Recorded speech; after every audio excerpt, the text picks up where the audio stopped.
Hello everyone.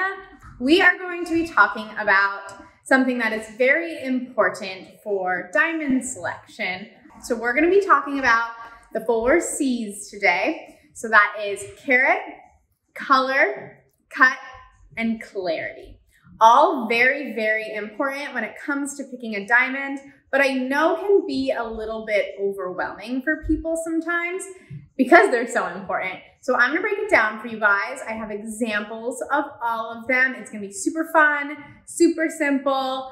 First off, I'm gonna talk a bit about clarity. So clarity is going to be the characteristics within a stone.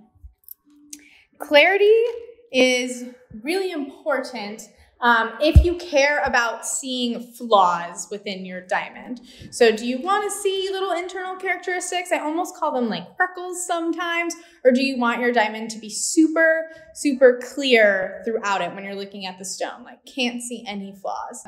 I have one for us that is an SI2. And in case you didn't remember, that was at the bottom end of the chart. And then I have one for us that's a VS1. So SI2, you can see something in this stone specifically. VS1, not going to be able to see anything with the naked eye. So this one does have a black crystal in it. It's essentially the carbon didn't align in a perfect manner, which is okay, but it is pretty visible to the naked eye.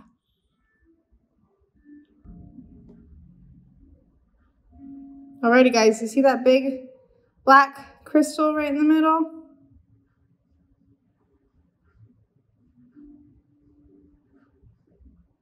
I mean, it's kind of cool. I love inclusions, but most people are looking for something that's really clean.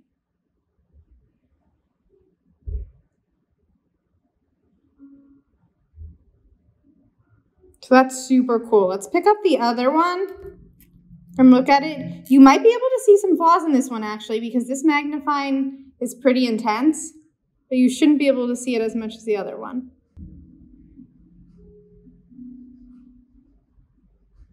Much clearer.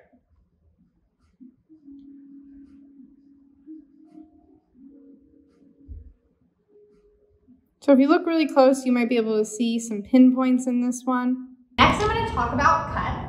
So cut is going to be essentially how well the stone was cut, not the type of cut. So not shape like round or oval. Cut is essentially, are the facets symmetrical? Is the polish done right? So how smooth the things are.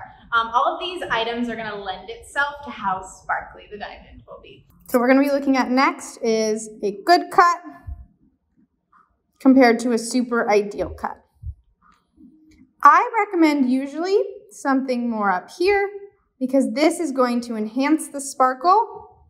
It's also going to make these other categories better because it will refract light better, usually making something look whiter in general. You know, it's not really going to change the color difference a whole ton, but it can optimize it slightly.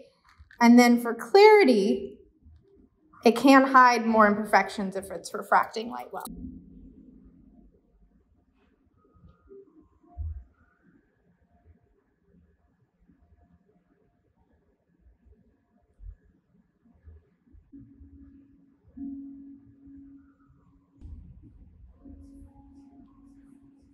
So this is the right one for reference, and here is the left one.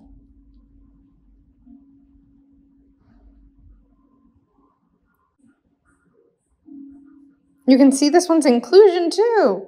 We have a 2-for-1 special in learning. The left one was the sparklier one, the left one was the super ideal, optimizing. It even really hid that inclusion really well. So when we were looking at it and I was just zooming in, couldn't really see it. And then we put the little zoom magnifier on and you could see the inclusion. So it was just kind of showing that. That really hides the inclusions really well. Okay, next. I'm gonna focus on color if you wanna know about carat. I do recommend referencing our other videos. I have 4 larger ovals varying in color. We have a D color to look at, So that's going to be whitest of whites, no traces of color. We have an F color, so still in the colorless family, but when compared to a D or an E, will hold some traces of color. We have an H color, so kind of in the middle of that near colorless range. Then I have a J color, so more at the bottom of the near colorless range. This is our colorless family, so we're going to be looking at a D and an F. We're also going to be looking at an H and a J.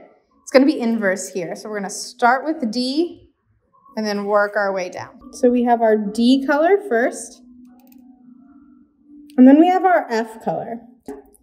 They look pretty similar to me. They both look really, really darn white. This is the two I have the hardest time telling the difference between. Then we work our way down to the H, and you can notice a little bit more of an amber hue in there.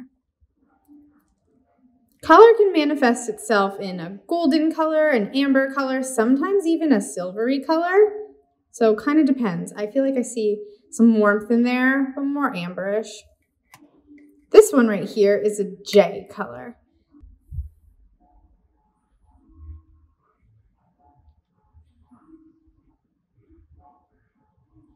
So here's the colors again: D, F, H, J.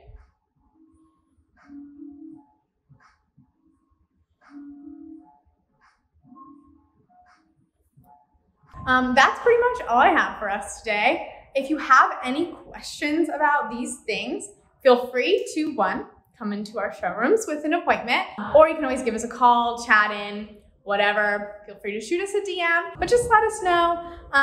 Thank you guys for joining, and have a wonderfully and sparkly day.